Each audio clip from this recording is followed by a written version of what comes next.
not me. I'm out. Anyway, you owe me 10p from yesterday. How come? Well, actually, it's 11p, but I'm giving you favoured customer rates. It's about time. Yeah, well, don't tell anybody else, because they'll all want it. I've forgotten it already. Along with what I came in for. I'll have to come back. Hey, no!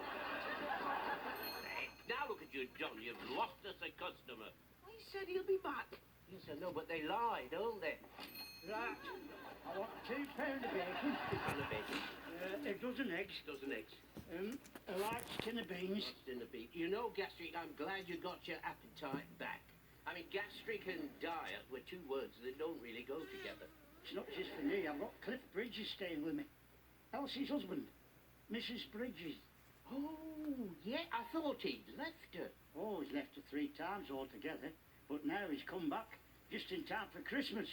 So he's brought himself back, has he? Well, it saves him buying a Christmas present, I suppose, doesn't it? He must pack some romantic punch if he gets away with that. Oh, not this time. She won't let him in. She's thrown him back out. I've taken him in temporarily for a while. I thought I might pick up a few pointers about how to handle magic. Mrs. Bridges, eh, poor lass? I thought she looked a bit emotional yesterday. But she's always emotional. She cries when anything dies. Well, there's no harm in that. A battery.